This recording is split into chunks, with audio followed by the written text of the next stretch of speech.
Dámy a pánové, než začnu mluvit o tématu automatizace, bylo by vhodné něco říct, od čeho je odvozený celý náš blok.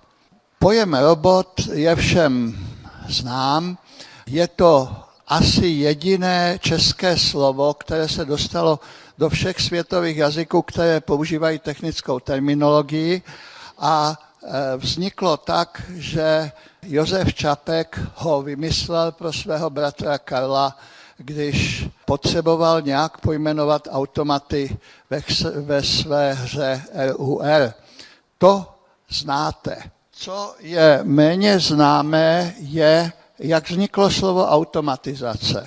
Automacia je řecká bohyně štěstí, která je nazývaná taky Tyché a vyznačovala se tím, že dělala všechno tak, jak sama chtěla, nezávisle na vůli lidí.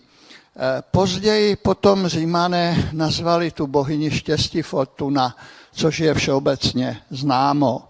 Když se podíváme na další pojem, jak je vlastně robot definován, to se taky většinou neví, čili robot by měl splňovat schopnosti lidské ruky, to znamená mít alespoň 5 stupňů volnosti. Čím má robot víc stupňů volnosti, tím je chytřejší, ale zároveň pomalejší, zranitelnější a déle se učí úlohu.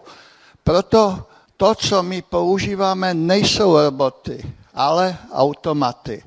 Mají většinou 2 stupně volnosti, případně 3 stupně volnosti. Za vynikající chybovost se považuje 0,1 ppm, to znamená 1 chyba na 10 milionů operací. Když se podíváme na analyzátor, který má 1 milion analýz ročně a 20 mechanických pohybů na jednu analýzu, tak to znamená 2 mechanické poruchy ročně. Než začnu se věnovat té budoucnosti, dovolte stručnou rekapitulaci.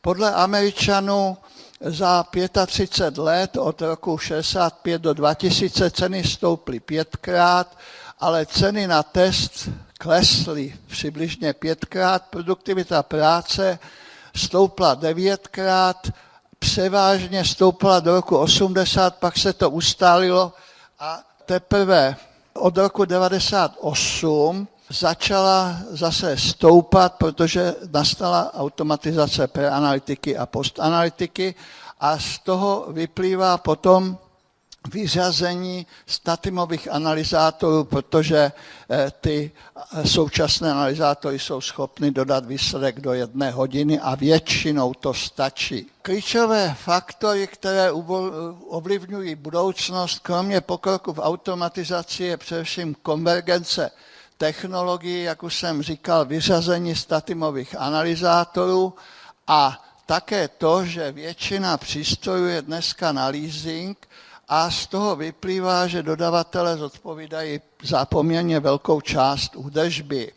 Současné trendy pak prezentuje výroba automatizovaných zařízení pro mezioborové použití, z toho vyplývá mezioborová práce v menším nebo větším rozsahu podle toho, kolik těch linek dáme dohromady a takové zásadní přebudování laboratoří trvá 2 až 2,5 roku podle Australanů. Co je třeba vzít v úvahu při nákupu automatizovaného systému? Jaká je plocha, jestli když vybouráme příčky, se zvětší, které systémy se na tu plochu vejdou. Je třeba udělat úplnou analýzu pracovního zatížení, jaká bude náplň v nejbližších 5 letech, které systémy umí tu náplň zvládnout a navíc, jaké mají specifické potřeby. Je třeba udělat pracovní harmonogram, zda analyzovat 24 hodin denně na té lince nebo ne a jaké bude využití personálu po zavedení automatizace toho, který ušetříme. A zda se uvažuje o konsolidaci laboratorních oborů anebo ne. Když ano, tak zase ta mezioborová průprava. Úplná automatizace obsahuje především automatické centrifugy. To ostatní v té analytice příjem, třídění vzorku a tak dále se týká vlastně třídiček. Analytiků, postanalytiků, uskladnění, archivace vzorku. Předpokládá se, že by taková automatizace měla zvládnout aspoň 80% pracovní zátěže a dopravní kritéria od jednoznačné identifikace vzorku až po uskladnění vzorku v chladničce a opětné vyhledání. Kombinace modulů může být dvojí, a sice velký spojený systém, který je jednodušší na obsluhu, ale má velké potíže v případě poruchy, anebo více menších modulů, které chvilkama působí nadbytečně, vyžadují rozsáhlejší údržbu, ale snadněji se tam doplňují činidla a především, jestliže ta linka jede v noci, tak ten větší modul z těch dvou se může uložit ke spánku. Co se týká dopravníků, jsou různé možnosti jejich použití, 2 jízdní pruhy, jednosměrné uspořádání a tak dále. Součástí těch systémů, kromě biochemických a imunochemických analyzátorů, což je obvyklé, mohou být hematologické, mikrobiologické a taky močové analyzátory. Toto, co je uvedené červeně, je docela podstatné. A sice pokud laboratoř nedělá kolem 2000 vzorků denně, to znamená kolem 500 000 vzorků za rok, tak je používání dopravníků diskutabilní a postačuje třídička. Když se podíváme na automatickou preanalytickou stanici, což je vlastně ta třídička, nikoliv celý systém, tak centrifugace automatická může být, ale nemusí, to je velmi podstatné. Přenos k analyzátorům je ručně, čili nejsou tam ty dopravníkové systémy a taková třídička se už vyplatí při 200 vzorcích denně, čili 50 000 ročně. Třídička je velice výhodná, protože když se podíváme na počet chyb za měsíc bez té třídičky a s tou třídičkou, tak vidíme, že ten pokles je velice významný na 5% té původní úrovně nebo ještě méně. Automatická centrifugace je sice drahá, ale při tom jejím použití asi 1/3 vzorku má prodlevu, když se teda nepoužívá, tak má prodlevu větší než 5 minut a na druhé straně zkrácení doby manuální centrifugace snižuje její účinnost. Automatický dávkovač odstraňuje asi 1% chybného značení, což je ten jeho největší přínos. Myslí se proti tomu manuálnímu systému. Chlazené úložiště vzorku by mělo umožnit automatický přístup alespoň 3 dny. Když se podíváme na preanalytickou fázi, vidíme, že prezentuje asi 60% laboratorního procesu a na chybovosti se může podílet i více než 80%. Vhodně použitá může snížit velmi významně mzdové náklady. Postanalytická fáze se na chybovosti podílí o něco méně. Automatizace preanalytiky, tak jak byla udělaná ve Velké Británii, ukazuje, že jestliže je kapacita 2000 vzorků denně, čili to je velká laboratoř, tak se ušetří 2 až 4 pracovní síly a refundace té linky trvá až 10 let. 10 let je hodně, protože 8 let je účetní odpis těch linek. Ovšem automatizace není tak jednoznačně ve všech případech výhodná. Velmi nám pomůže v ranní špičce, ale v tom údolí v podstatě ten manuální provoz stíhá tu analýzu zrovna tak dobře jako ta automatická linka. Spojení s dopravníkem pochopitelně ještě zlepší funkci toho systému A jak u manuální konfigurace, to znamená, když máme třídičku plus analyzátory a teď to tam přenášíme, anebo máme plně automatizovanou laboratoř, v obou případech kapacita systému je limitovaná počtem centrifug. Pediatrické vzorky nám dělají vždycky problémy vzhledem k tomu, že mají jinou velikost a celkově, když hodnotíme, kam se dostane chyba preanalytiky, celková chyba po zavedení té třídičky, tak je menší než 0,2%. Uvedu výčet chyb preanalytické jednotky úplný, abyste věděli, když na to narazíte, ale s některými z nich se nemusíte vůbec nikdy setkat. Nesprávně identifikované vzorky, nedekovaná sraženina, nezjištěná integrita vzorku, nedetekovaná hladina vzorku, nedostatečně označené sekundární zkumavky, kontaminace při pipetování, odpařování vzorku, odkapávání při pipetování, prasknutí zkumavky a nesprávná identifikace vzorku při transportu.